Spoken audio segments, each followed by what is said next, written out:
உங்க ஊரில் பிரண்டை செடி இருக்கா? அப்போ அடித்தது அதிர்ஷ்டம். நாம் பயன்படாது என கடந்து சென்ற விஷயங்கள் தான் தற்போது நமது வாழ்வை மாற்றியமைத்து வருகின்றன. அந்த வகையில் இப்போது பிரண்டை செடி செய்த மாயத்தால் எங்கு பிரண்டை கிடைக்கிறது என ஒரு கூட்டமே அலைமோதும் நிலை உண்டாகியிருக்கிறது.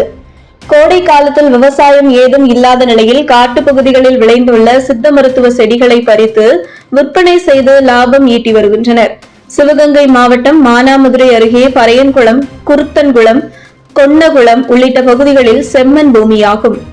இங்கு காட்டு பகுதிகளில் சித்த மருத்துவத்தில் பயன்படுத்தப்படும் பிரண்டை செடி, சாரநெத்தி, நெருஞ்சி உள்ளிட்ட பல்வேறு வகையான செடிகள் கடந்த ஆண்டு பெய்த மழையால் விளைந்து கிடக்கின்றன. இவற்றை யாரும் பறிப்பதும் இல்லை. ஆடு மாடுகளும் இதனை உண்ணாததால் கேட்பாரின்றி கிடக்கிறது. ராமநாதபுரம் மாவட்டம் பார்த்திபனூரை சேர்ந்த இளைஞர்கள் சிலர் கூட்டாக காட்டுப்பகுதிகளில் விளைந்து கிடக்கும் செடிகளை சேகரித்து உலர்த்தி விற்பனை செய்து லாபம் ஈட்டுகின்றனர். விருதுநகரில் சித்த மருந்துகள் தயாரிக்கும் தொழிற்சாலைகள் அதிக அளவில் உள்ளன. இவற்றிற்கு தேவையான மூலிகை செடிகளை பறித்து பார்த்திபனூரை சேர்ந்த இளைஞர்கள் விற்பனை செய்து வருகின்றனர். இன்று மானாமதுரை பகுதிகளில் காட்டுப்பகுதியில் விளைந்து கிடக்கும் பிரண்டை செடிகளை வெட்டி சரக்கு வேன்களில் ஏற்றிச் சென்றனர். பிரண்டை, சாரநெத்தி உள்ளிட்ட செடிகளின் தன்மைக்கு ஏற்ப கிலோ 100 ரூபாயிலிருந்து 500 ரூபாய் வரை விலை கொடுத்து சித்த மருந்து தயாரிப்பவர்கள் வாங்கிக் கொள்கின்றனர். இளைஞர்கள் கூறுகையில், பார்த்திபனூரை சேர்ந்த நாங்கள் கோடை காலத்தில் சித்த மருத்துவ செடிகளை சேகரித்து உலர்த்தி சித்த மருந்து தயாரிக்கும் தொழிற்சாலைகளுக்கு விற்பனை செய்கிறோம்.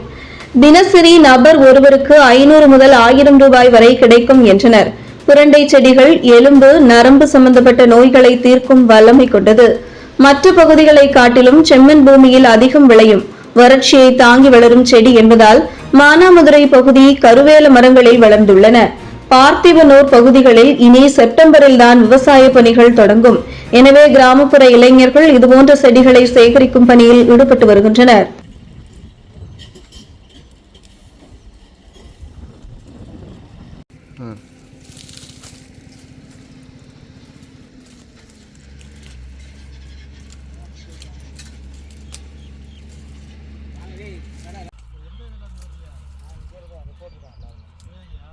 ஆமாம் ஆமாம்.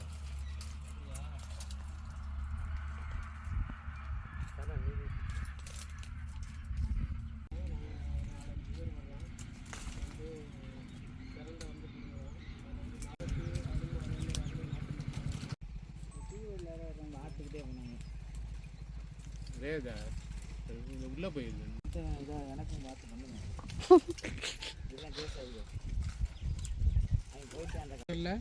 இந்த சாரணத்தி பிடுங்கினது, அந்த சாரணத்தி வேறு இருக்குது பார்த்தீங்களா, அதுகளும் பிடுங்கி அதுலேயும் மருந்து தயாரிக்கிறாங்க. நம்ம அதெல்லாம் காய வச்சு விருதுநகருக்கு அனுப்புகிறோம்ல எங்கள் ஓனர். என் பேர் முனியசாமி.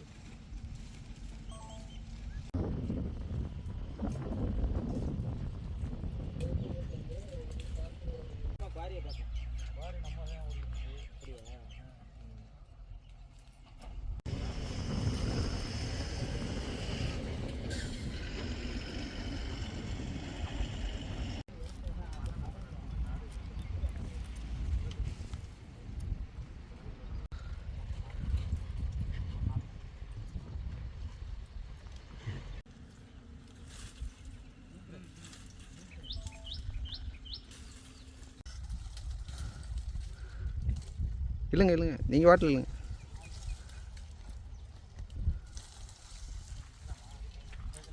Okay okay.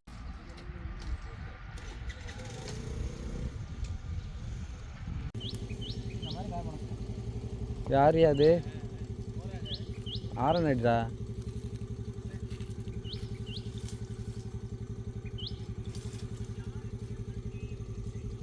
இதுபோன்ற முக்கிய நிகழ்வுகள், அரசியல் தகவல்களை ஆழமாக, மாறுபட்ட கோணத்திலும் அறிந்து கொள்ள மறக்காமல் பாரத் மெயில் 24 பக்கத்தை பின்பற்றிக் கொள்ளுங்கள். உங்கள் ஒவ்வொரு ஆதரவும் இதுபோன்ற பல நிகழ்வுகளின் பின்னணியை அறிய உதவும்.